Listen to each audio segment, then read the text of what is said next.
Coming to Miami now for probably 15 years, every year for the boat show, is still a new fishery for me. You know, I love the idea of having a big city right here and be able to have some world-class fishery literally 100 yards off the shorelines. And you know, really, it's a mecca for tarpon, which by all accounts is one of my favorite species. So there was a great opportunity to come down for this boat show, and I worked really hard to see if I can find that opportunity to get out and catch a few tarpon.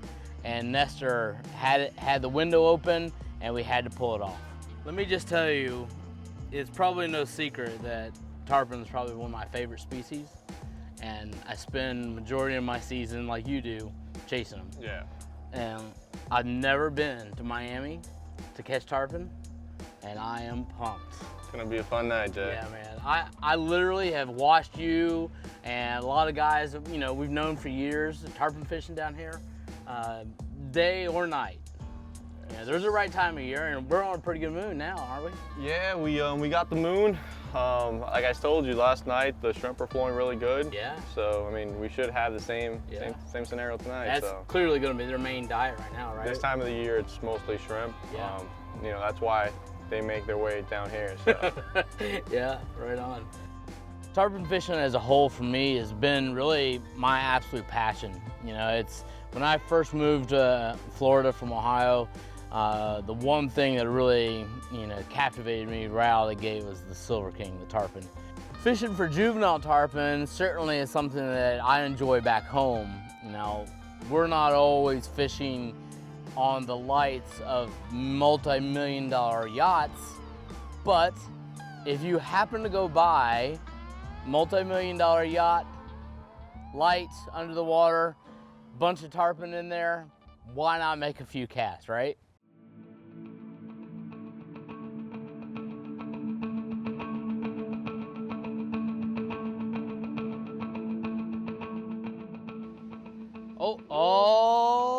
Oh, come on now. He's right there. Okay, hold on. See what I mean? Look down. Yeah, I see him. Oh, I'm gonna get him right here. There he is. Come on, come on, come on. Get out there. Oh, don't jump over the rope.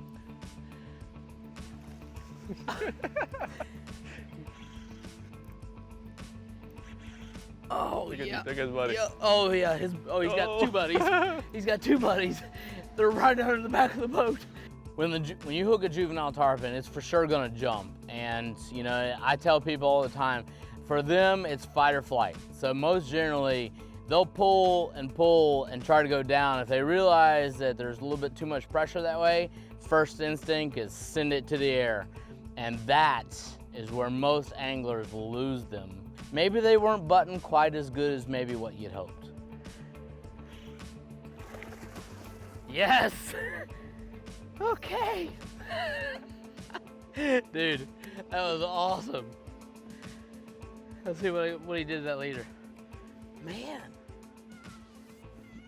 I believe I'm good to go again. The bite we were on was totally different than what I'm used to seeing. You know, it's a lot of current driven, a lot of tidal flow that's really kind of carrying the bait through these bridges and the points that we were targeting. Completely different from where I am back home in Boca. It's one of those target specific areas that the fish are going to be staged up, waiting for the bait to kind of flow to them, almost conveyor belt like, cafeteria style. We're flowing some shrimp right to their face. Fish on, fish on, fish on. Yep. Yeah, baby. Now we're tarpon fishing. Now we're tarpon fishing. He wants to go to the other side.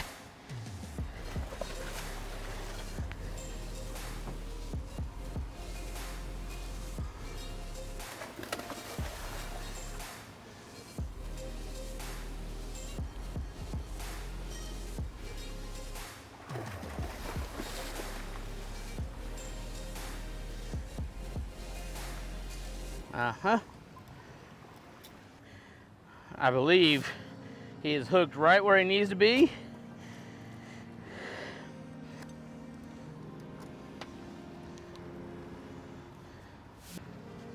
Want me to hold it? Your call. I can hold it. I grab him. Yes, sir. Let me know when you're ready, and I'll take off a little pressure. I don't think he's ready yet.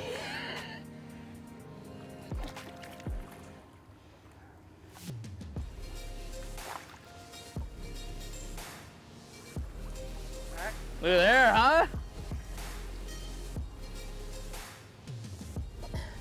What do you think? Huh? Can't beat this. I love it. It's a good start anyway, right? You got him. I'm gonna go ahead and remove that hook. Go ahead. They don't normally like that part. All right, the hook's free. Yeah, so I mean, this is like what we see in our early part of the spring.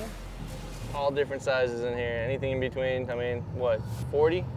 Yeah, maybe not even, but I'll take it all day long. Yeah. Those won't beat you down. The bigger ones is what beats you down. Definitely. Awesome. Get him rolling. Yeah, let's do it. Yeah, he's pretty frisky. He didn't have much of a fight with that. Oh. Just give him a little love tap right there, huh? Hey, I thought you were gonna wear your jacket so you didn't get wet. I could have looked bad on camera. I like it, man. All right, let me shut her down. That was 2 bites off the same span. Yes, it was. Yes, it was. Fishing in Miami for me is a little bit like fishing the concrete jungle. You know, you literally look over and, you know, at night you got this beautiful skyline with all the lights, and, you know, back home I don't have any of that. I got mangroves and, you know, small little towns. So it's a totally different look. And to know you can be completely bowed up on a tarpon and look over and see the skyline of Miami is still today a little mind-boggling. Oh, you're on.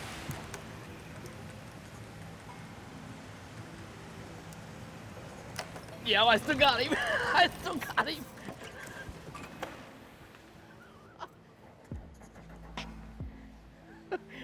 Did you see it? I felt a think and he come flying out of the water over there. Okay, he's right here. He's right. I told you he was right there.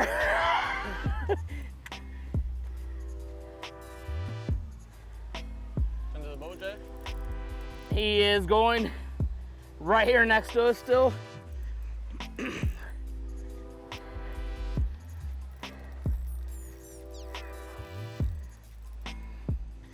Right by the trolling motor. We're still good. We're good.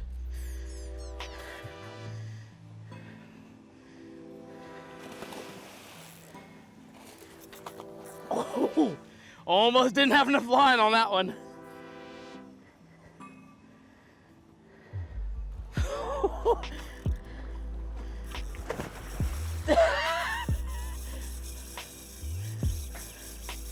Going the wrong way, Jay. He's going the wrong way. What'd you do, Nestor? All right, coming back on the right-hand side. I think you might have pissed him Just stay off. right there. Well, the good news is, He's coming back. yeah, and you probably wouldn't want to grab him quite then. That would have been a nice tail slap. Yes, it would have. Down and dirty right there next to the boat. There he is. Okay, I got the leader in the rod tip.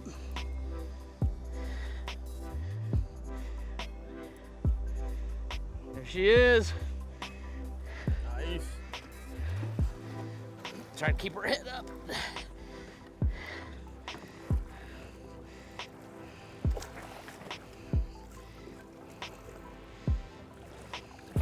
Hang on. What?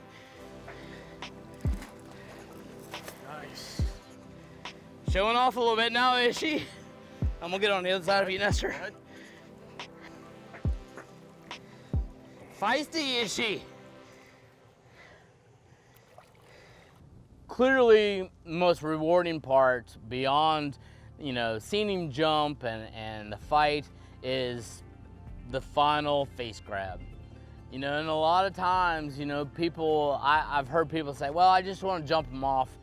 Yeah, that's good. If that's what it's all for you, I'm all about it, right? But me, I want to touch some face. Look at that, man. Look how big those eyes are, right? God. Beautiful fish. Look how thick she is, I know. I mean, honestly, that's like the perfect size for me. This is one healthy fish, man. Yeah. Just been feeding machine. You know, there's a lot of lactic acid in there as they fight and all that builds up in them. So it's good to get them in the current. You'll see their activity level change when their back's up, you know, horizontal. That's really where they start getting their mind right, which also gets us wet too. All right, so hook is out. Oh yeah, oh yeah. There she goes. Oh yeah, right behind the boat. Cool. Cool. Sir. Jay? Well done. Woo.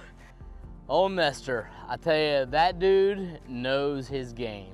This guy, as a full-time guide, has his area dialed in many different ways. And I'm saying from Flamingo to Miami, Key Biscayne, the Keys, you know, he travels all that area, and that's a lot of ground to learn and understand where the bite's gonna be, when it's gonna be. It's super important to find somebody that you can trust and you know that they're gonna be completely on their game. And that guy is the guy that's born and raised in this area, and you can't argue with that. I mean, time on the water solves a lot of the problems that a lot of fishermen face, and that's trying to find when and where to catch the fish. This is the second time in Miami, and without question, I'll be back. You know, it's one of those fisheries that every time you show up, it surprises you. You know, just, you know, I said it before, with the downtown, the urban life, the huge city buildings, and then an incredible fishery right there next to it. I haven't even ventured much out, you know, past a mile or two from the shorelines, so I can only imagine what the Atlantic has to offer, and I'm ready to come back.